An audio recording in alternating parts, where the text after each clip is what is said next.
What's going on, guys? Welcome to J Powell Music here. Of course, you guys know what to do. If you are a fan of the channel, subscribe, like the video goes around the internet. Obviously, it's funny, for those who've been watching the channel or been subscribed and looked at the videos and whatnot. You guys know that I'm a big fan of Partcasters putting different guitar pieces together.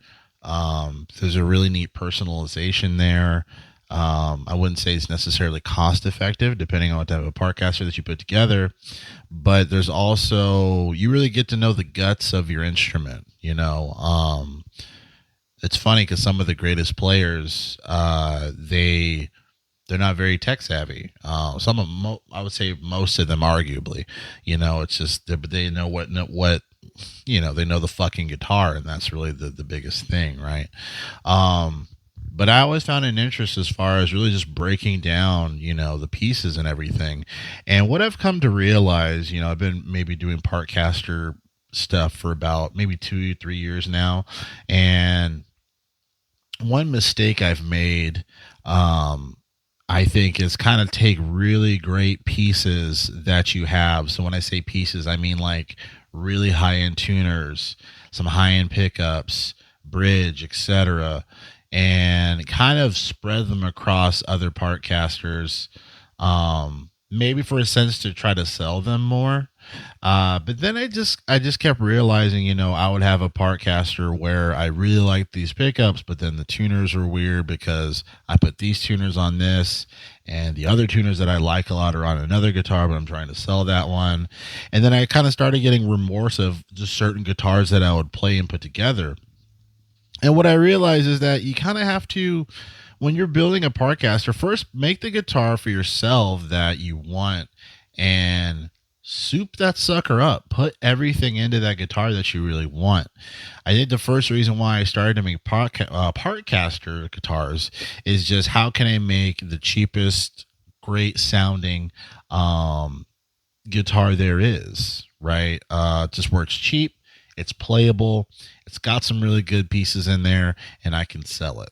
But if you're not thinking about the selling portion and you just want to make a really dope guitar, try to find the best pieces where you feel comfortable.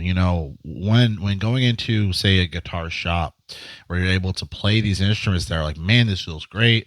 And obviously the price is going to be, a different conversation, but there's different anatomies of the guitar that make you feel comfortable. I think every guitar player definitely can have has the notion of when they do play a guitar, sometimes when they find it the right a guitar where it's like, this feels like at home, like this feels like the guitar is a part of me, like it feels very comfortable. There's a psychology around it, but then there's also an anatomy around it as well. The measurements of the neck specifically, the body shape, the string height, obviously sonically, right? How the pickups sound, how they respond to your playing, how they respond to the type of wood. So those are things that I just really think about when it comes to putting a Partcaster together. But my point is that if you're making a Partcaster, first make at least one for yourself. One for yourself before you start making Partcasters to sell or whatever the case may be. Because I just started to, I sold the orange hollow body that I had here on the channel that I did a test with, that I showed the unboxing. It was the IYV. It was the orange hollow body. I think obviously a 335 copy. But it had the best, to me, it had the best IYV humbucker pickups, right? And there were some really good tuners on that guitar. They're PRS locking tuners.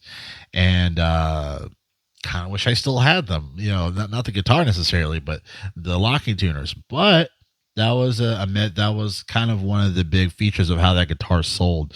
But my point is that I wish I had those locking tuners to put on another guitar, because now I'm having a creative project of another guitar that I'm kind of fixing or putting together, adjusting. I'm like, damn, I wish I had those tuners. So yeah, man, when you put together a Partcaster, first make the one you really want, and it doesn't matter how much you spend. The main point is that make a Partcaster that feels at home, that feels really nice to you. keep that guitar, and then make whatever else you want. And that's what I'm learning. I did that recently. I have a Telecaster that I just built.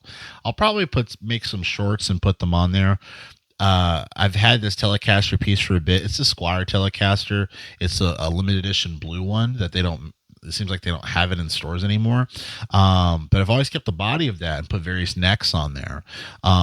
But now I have the neck from a Fogil guitar, which those are caramelized maple, or they're, I don't know if they're caramelized, but they're maple necks. It seems like they're roasted maple. It looks like rosewood. I'm not 100% sure, but it's a nice guitar, and it has a bone nut, and it's a flat radius. So there's really no, it won't bleed out or bench out, or when you're pitching, when you're bending a string, it won't go dead, right? Because it's a flatter radius versus the curved ones. And I put that on there first time, and I've had both of those guitars forever. And the first time adjusted it, and it looks great. It feels great. I'm like, wow, I just need to put some better strings on there. I usually use Ernie Ball hybrid slinkies, by the way. Those are my favorite electric guitar strings. But yeah, right at home, right at home. And I feel like I want to be creative with it. I feel like I want to make new music with it. I'm working on a new album, actually. And it's good to have a great guitar to do that, to work on a new album. So that is my rant. I hope this is this was entertaining to a degree. But if you can, put it into the chat, the comments. If you make guitars, if you are a Partcaster fan, have you had these experiences before? Have you had these situations where you're like, damn, like, I wish I didn't sell that because this was on there. I should have made a Partcaster for me first before making shit for other stuff, because I feel like I was attached to everything, because there is a part of every guitar that should have been in my first Partcaster guitar. That would be the badass version versus, all that. So anyway, J Powell Music. You guys have a great day. I'll talk to you guys soon. See you next video.